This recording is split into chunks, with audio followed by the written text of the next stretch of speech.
Hello नमस्कार दोस्तों, welcome back to my YouTube channel. मैं इस वीडियो में CRPF tradesman and constable exam 2023 के लिए मैथ के मोस्ट इम्पोर्टेंट क्वेश्चन डिस्कस करने वाला हूं।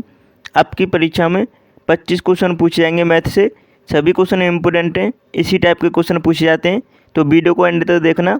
और आपके एडमिट कार्ड आ गए हैं तो आप अपना एडमिट कार्ड ऑफिशियल साइट से डाउनलोड कर लीजिए और देख लीजिए अपना सेंटर कहाँ गया है, किस तिथि में आपका एग्ज़ाम होने वाला है। तो चलिए स्टार्ट करते हैं। पहले क्वेश्चन का आंसर सभी बताएंगे। ऑप्शन आपको दिखाई दे रहे हैं, 4 ऑप्शन को देख लीजिए और जल्दी से आंसर बताइए कमेंट में। तो यहाँ पर दे रखा है 2 हवाई जहाज़ों की गतियों का अनुपात दे रखा है 7:15।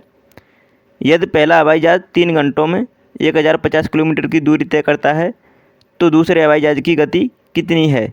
तो आपको राइट आंसर बताना है दूसरे हवाई जहाज़ की गति कितनी है। सिंपल सा क्वेश्चन है। कैसे करना है कि 2 हवाई जहाज़ों की गति का अनुपात 7:15 दे रखा है। तो यहाँ पर पहले हवाई जहाज़ की गति दे रखी है 3 घंटों में 1050 किलोमीटर। तो हम 3 घंटे में 1050 किलोमीटर दे रखी है दूरी, तो मतलब 1050 को हम 3 से डिवाइड करेंगे तो इसकी स्पीड निकल आएगी पहले वाले की। कितनी आ गई? 350 किलोमीटर पर आवर। अब आपको 350 किलोमीटर पर आवर दे रखी है, तो यहाँ पे हमारे अकॉर्डिंग कितनी है अनुपात में 7, तो 7 यूनिट की वैल्यू दे रखी है 350। तो हमें निकालने कितने यूनिट की वैल्यू है, क्योंकि दूसरे हवाई जहाज़ की गति पूछी है। दूसरे हवाई जहाज़ की गति कितनी दे रखी है अनुपात में 15। अब 15 से मल्टीप्लाई कर देंगे तो आप इसे काटेंगे तो पूरा काटने के बाद 750 आएगा। अब 750 किलोमीटर पर आवर इसकी स्पीड आ गई दूसरे वाले की। तो यही आपसे पूछा था, तो आपको ऑप्शन में दे रखा है 750 kilometre per hour fourth option में। तो इसका राइट आंसर फोर्थ ऑप्शन हो जाता है। इस तरह करना था। अब दूसरे क्वेश्चन का आंसर बताओ। इंपॉर्टेंट क्वेश्चन है, इसी टाइप के क्वेश्चन पूछे गए थे आपकी परीक्षा में। तो दूसरा क्वेश्चन क्या दे रखा है, कोई नाव 20 किलोमीटर पर आवर की स्पीड से ऊर्ध्व प्रवाह अप स्ट्रीम और 30 किलोमीटर पर आवर की स्पीड से अनुप्रवाह डाउन स्ट्रीम चलती है। स्थिर जल स्टिल वाटर में नाव की गति कितनी है। तो देखो सिंपल सा क्वेश्चन है। कैसे करना है कि यहाँ पर 20 किलोमीटर पर आवर की स्पीड से धारा की दिशा में चल रही है, धारा के विपरीत दिशा में चल रही है, और 30 किलोमीटर पर आवर की स्पीड से धारा के साथ चल रही है। तो मतलब अगर धारा के साथ चलेगी तो सपोर्ट करेगी धारा उसे ढकेलने में, तो 30 किलोमीटर पर आवर स्पीड हो गई, क्योंकि बढ़ जाती है स्पीड। और अगर धारा के विपरीत चलेगी तो घटेगी स्पीड, तो 20 किलोमीटर पर आवर दे रखी है। अब ऐसे करना है आपको। तो यहाँ पर कैसे करना है, देखो सिंपल सा क्वेश्चन है। तो यहाँ पर हम मान लीजिए बोट की स्पीड को b मान लेते हैं और धारा की स्पीड को u मान लेते हैं, ठीक है। तो अब कैसे करना है, तो b माइनस u दे रखा है आपको। तो कैसे करेंगे, स्पीड और धारा की स्पीड मतलब जोड़ दी जाए तो क्या होगा, 30 किलोमीटर है ये, ठीक है। अब यहाँ पे 30 किलोमीटर पर आवर है। अब यहाँ पे उसी प्रकार देखो b मतलब बोट की चाल प्लस माइनस के मतलब उसकी धारा की चाल u मान लेते हैं। तो ये कितनी है, 20 किलोमीटर पर आवर। अब आपको पता चल गया। अगर हम यहाँ पे अब देखो यहाँ पे जोड़ते हैं इन दोनों को तो कितना आ जाएगा, u से u माइनस कैंसिल हो जाएगा। मतलब अब यहाँ पे कितना आ जाएगा, बोट की चाल आ जाएगी। तो बोट की चाल निकालेंगे तो 2b = 50 और b = 25। तो b = 25 मतलब बोट की चाल आ गई 25 किलोमीटर पर आवर। तो यही आपसे पूछा था, सिंपल सा क्वेश्चन था। करेक्ट आंसर दे रखा है हमारा तीसरे ऑप्शन में। इस तरह आपको करना था, सिंपल सा क्वेश्चन था। अब नेक्स्ट क्वेश्चन का आंसर बताएंगे। तीसरा क्वेश्चन है, जल्दी से आंसर बताओ।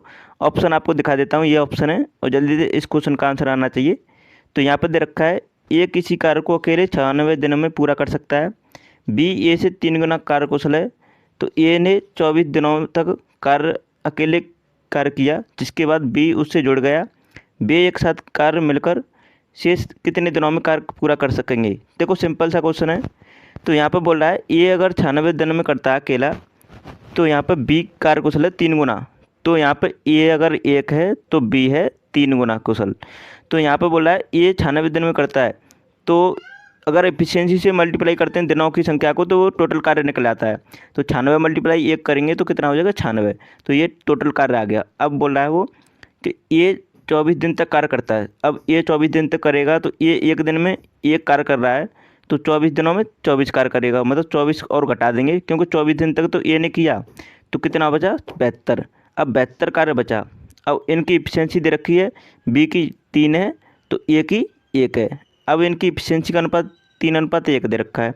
अगर इन एफिशिएंसी को जोड़ते हैं, बोल रहा है कि दोनों मिलकर अगर शेष कार्य को करते हैं, अब जो बेहतर कार्य को दोनों मिलकर करेंगे तो 3 और 1 4, 4 की एफिशिएंसी से बेहतर कार्य को कराना है तो कितने दिन में कर पाएंगे, 4 से डिवाइड कर देंगे तो 18 तक बेहतर 18 दिन में कर देंगे। तो राइट आंसर क्या होगा, पहला ऑप्शन इसका राइट आंसर होगा। इस तरह करना था, सिंपल सा क्वेश्चन था। अगर आपने अभी तक हमारा चैनल सब्सक्राइब नहीं किया है तो कर लीजिएगा और प्लीज़ वीडियो को लाइक कर दीजिएगा। चौथे क्वेश्चन का आंसर बताएंगे। दो संख्याओं का योग और अंतर क्रमशः 27 और 3 है। दो संख्याओं का अनुपात कितना है। देखो सिंपल सा क्वेश्चन है और आपको समझ में भी आ रहा होगा। तो यहाँ पर दे रखा है दो संख्याओं का योग, मतलब मान लीजिए एक संख्या ए है और दूसरी संख्या बी है। इनका योग दे रखा है 27 और इनका अंतर दे रखा है ए माइनस बी दे रखा है 3। अब देखो इनको जोड़ते हैं तो कितना होता है, तो यहाँ पर बी से बी कैंसिल हो जाएगा क्योंकि माइनस और प्लस किए तो कट जाएगा। और यहाँ पर 2a कितना हो जाएगा, 2a आ जाएगा आपका 30। तो a इक्वल टू कितना आ जाएगा, तो 2 से डिवाइड कर देंगे 30 को तो 15 आ जाएगा। अब a की वैल्यू 15 आ गई तो आप यहाँ पर एक मतलब a की वैल्यू को यहाँ पर रख के आप निकाल सकते हैं b की वैल्यू। तो यहाँ पर कैसे निकालेंगे, a की वैल्यू 15 है प्लस b इक्वल टू 27, किसी में भी रख लीजिएगा। अब b इक्वल टू कितना आ जाएगा, तो 15 को इधर ले जाएंगे तो 12 आ जाएगा। अब आपको a की वैल्यू 15 आ गई और b की वैल्यू आ गई 12, ठीक है, b की वैल्यू 12 आ गई। अब आपको रेशियो निकालना है a अनुपात b का। तो a अनुपात b करेंगे, a अनुपात b, तो a कितना है 15 और b कितना है 12। तो 3 से काटेंगे 5 बार और 3 से काटेंगे 4 बार, तो 5 अनुपात 4 आ गया। तो किस ऑप्शन में दे रखा है, फोर्थ ऑप्शन में 5 अनुपात 4।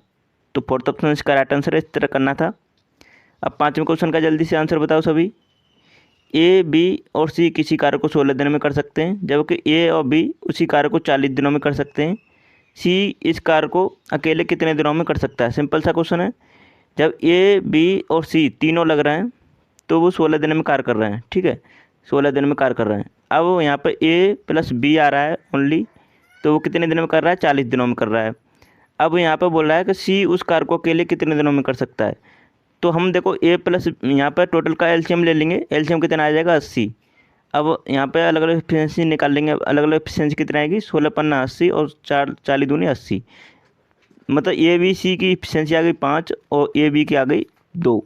अब यहाँ पर बोला गया है कि मतलब सी उस कार्य को कितने दिनों में करेगा। अब सी की हम निकालेंगे एफिशिएंसी अलग, तो कैसे निकालेंगे, ए बी सी में से ए बी माइनस कर देंगे तो सी की एफिशिएंसी आ गई 5 में से 2 माइनस करेंगे तो मतलब 3 आ गई। सी की एफिशिएंसी आ गई 3। अब कार्य कितना कराना है, टोटल कार्य को करने में सी अकेले कितने दिन में करेगा। तो 80 कार्य को करने में 3 की एफिशिएंसी से कितने दिन लगेगा, तो 80/3 कर देंगे तभी तो निकलेगा। तो 80/3 कर देंगे तो कितने दिन में करेगा। आप इसे सॉल्व कीजिएगा। 26.67% 26.67 डे आ गया। इतने दिनों में कर सकता है वो। तो किस ऑप्शन में दे रखा है, पहला ऑप्शन इसका करेक्ट आंसर है। इस तरह करना था, सिंपल सा क्वेश्चन था।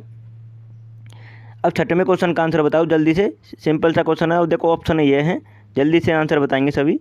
2 बाइक प्रत्येक की लागत 40,000 है। उनमें से एक को 48,000 रुपये में बेचा गया।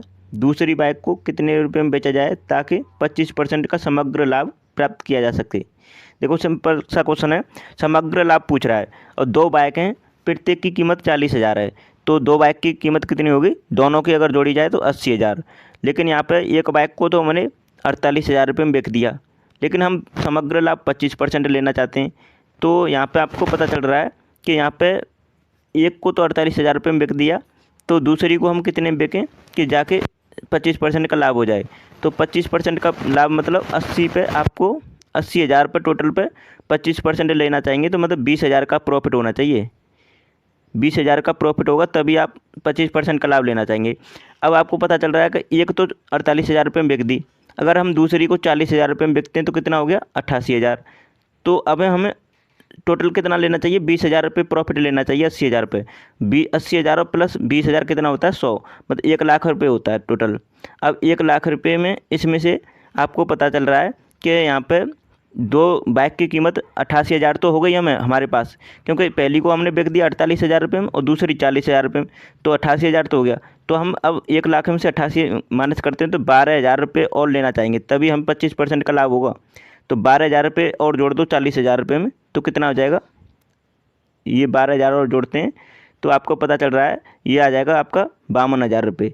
तो हमें दूसरी बाइक को 52,000 रुपये में बेचना होगा, तभी 25% का समग्र लाभ प्राप्त होगा। आशा करता हूँ आपको समझ में आ रहा होगा, सिंपल सा क्वेश्चन था। अगर आपको एक बार में समझ में नहीं आया ये क्वेश्चन तो दोबारा देख लीजिएगा, और मैं फिर से एक बार रिपीट कर देता हूँ जल्दी से। दो बाइक की प्रत्येक की लागत है 40,000 रुपये मतलब 40,000 रुपये की एक बाइक की कीमत है, और दो बाइक की कितनी होगी 80,000 रुपये। अगर हम इस पर 25% का लाभ लेना चाहते हैं तो मतलब हमें 1 लाख रुपये में बिकना होगा। ऐसे 1 लाख रुपये में बिकना होगा, तभी 25% का लाभ होगा।